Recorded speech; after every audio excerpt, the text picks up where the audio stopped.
today's activity would be an encouraging one because I will make an update about the goat house that we had been working so hard for the past 3 weeks.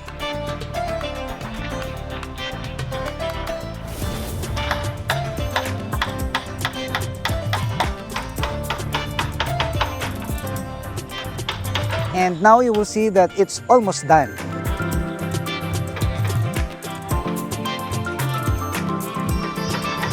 And you will see that the structure is quite sturdy because we made the post out of cement. You will know that the area here is actually deep and underneath is the water. And the water gives us the difficulty on how to erect our post. But still, we persist, we persevere, and this is what is happening now. You will see a sturdy post for our goat house. Maybe you're interested, how much did I spend about this goat house? Well, to tell you honestly, we did not spend a lot because we only use light materials such as bamboo. And the wood are also cheaper compared to using this iron or other materials. And look at what happened now. We are about to put the roofings, and then the floorings are actually almost done. And then the sidings, the wall of this will be done this week, and next week I think we can already complete the structure.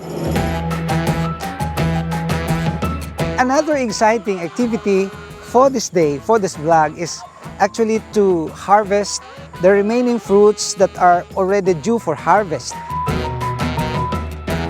And you know that this white squash and the bitter melon are actually growing overnight and they are sprouting everywhere.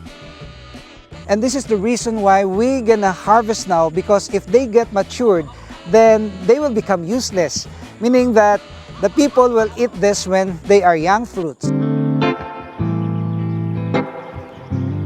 Well, there are much things to be done here because we still have to work on the sidings of this. And I think this can cater more than 80 goats or 50 goats, I think, because the area here is 100 square meters, and I don't know the exact ratio, but I think since we are actually starting with the native goats, maybe we can put more because the native goats are smaller in size compared to the hybrid.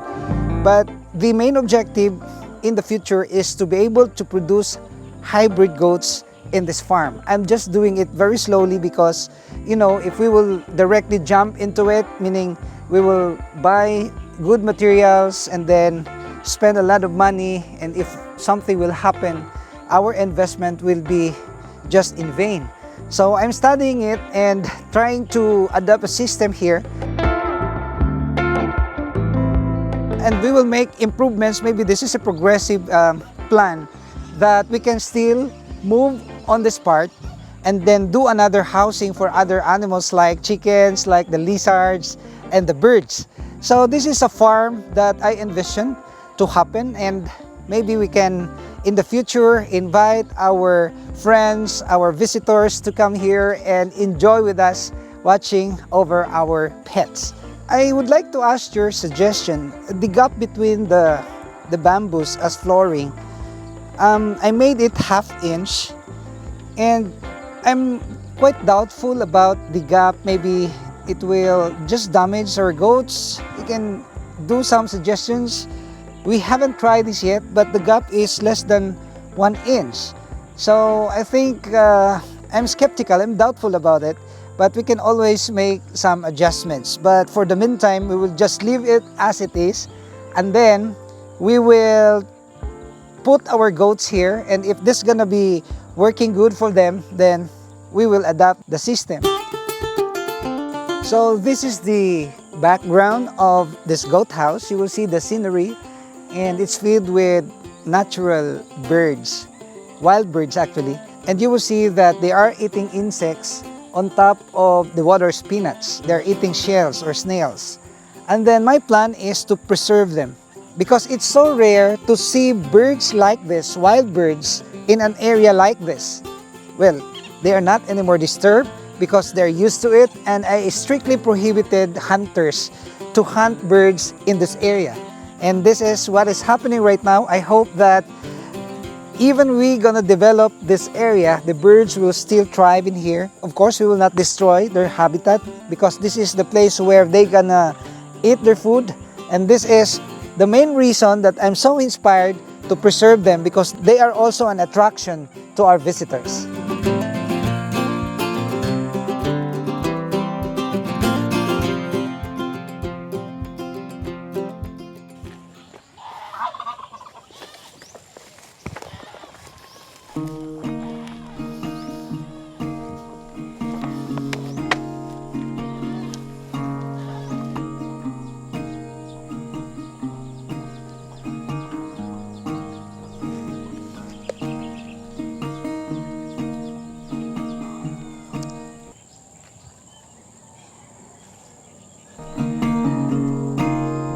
We have a learning process here.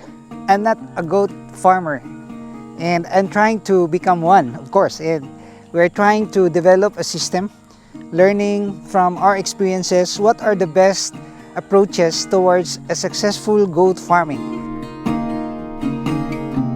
And I observe that these goats really are brilliant. They have the capacity to choose their own food, and in fact, I am so amazed that they are not difficult to manage, because if we will just tie the most old goat, meaning that if we will tie the most matured, all the rest will not move unless these matured ones will be scot-free or will be released from the tie. And one thing I learned about goat farming is that they are really afraid of the rain. That's why we have made this goat house for them to take shelter on in case there is a heavy rain. And another thing that I can tell you is that we are pasturing our goats during 8 or 9 o'clock in the morning, because they don't have yet the appetite to eat when it's very early in the morning. That's why we are doing this, because we would like to prevent them from getting the diarrhea. So we will wait until the sun will dry the grasses, and then we will pasture them.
So you will see that Mark is already harvesting the fruits, and you will also see that the vegetables, the white squash, are creeping over there. So this can creep massive space.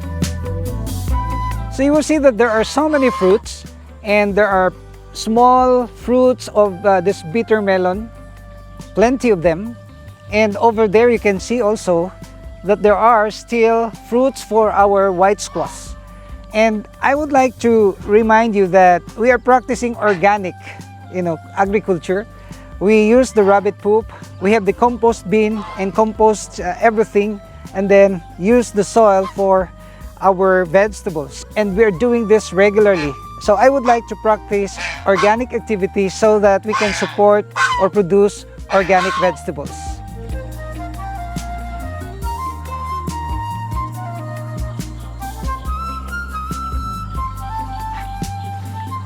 Well, every now and then we have to guide them, because these vegetables will just creep anywhere without direction. So we will direct them to crawl over there, and you will see that there are already stems that are hanging. So we will tie them here just like that, so that we can guide them to occupy in this unoccupied area.